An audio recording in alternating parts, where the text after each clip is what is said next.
Hey guys, I just want to do a quick video on the quad lock mounting system. Before we jump in, I just want to mention this is not a paid promotion. I've been using quad locks on my bikes for multiple years here. I just think they're a great product. Before we jump into, I just want to say really appreciate if you guys could smash that like button, subscribe, and if you have any questions, feel free to drop them in the comment section below.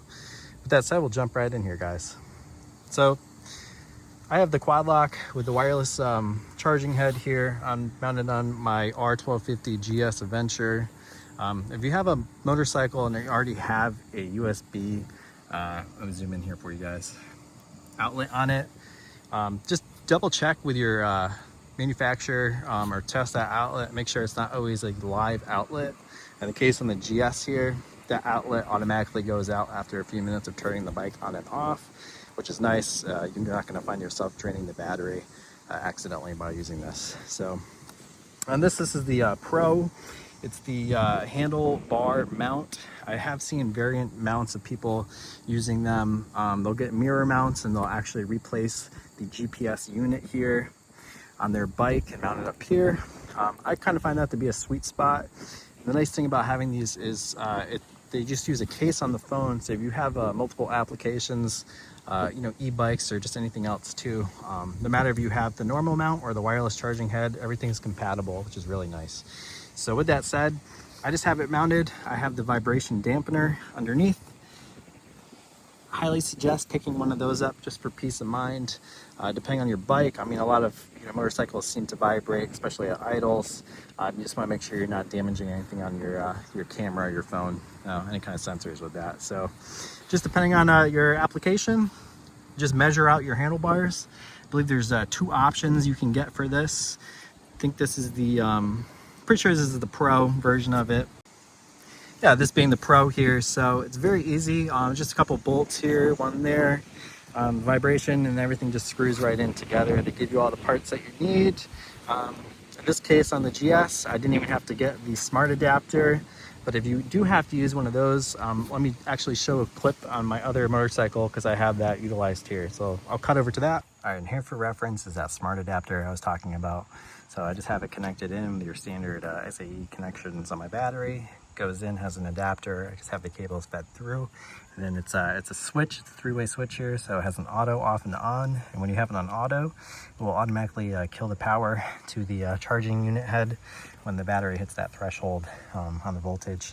Off just completely disables, and on is on all the time. So yeah, keep that in mind. For reference, this is what the case looks like. It has its built-in insert and it just easily connects into your quad lock. So it has your vertical orientation and then you can go horizontal as well. Yeah, so with that said here, so the indicator will automatically come on with the bike, especially my GS here. So go ahead, hit the power button. You can see the little indicator light shows up blue, and I'll turn the bike off. And then, after several minutes, this will automatically turn off.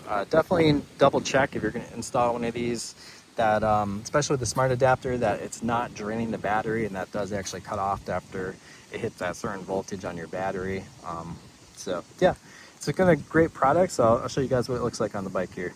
Hey guys, here we are back on the GS. So I have my phone mounted on my quad lock down below. You can go with the vertical orientation or horizontal, just depending on your preference. Honestly, for the most part, I just seem to use the vertical display option for myself. It just seems to work best with the apps that I use. But the thing I like about having the handlebar mount here is that it doesn't interfere with my screen at all. I can still see the TFT without any issues. And as I mentioned before, as long as you have the case on the phone, if you have this mounts on any of your applications, even if that's a bicycle or an e-bike, anything of the like here, you can interchange these very nicely. So it's a nice feature for sure. If you're in the market, I definitely recommend them.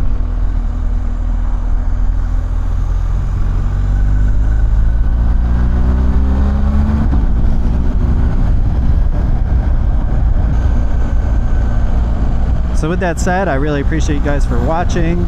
If you have any questions, like I mentioned before, feel free, drop them down in the comments below. I'll definitely take a look at it, answering the best I can. So thanks guys, see you in the next one.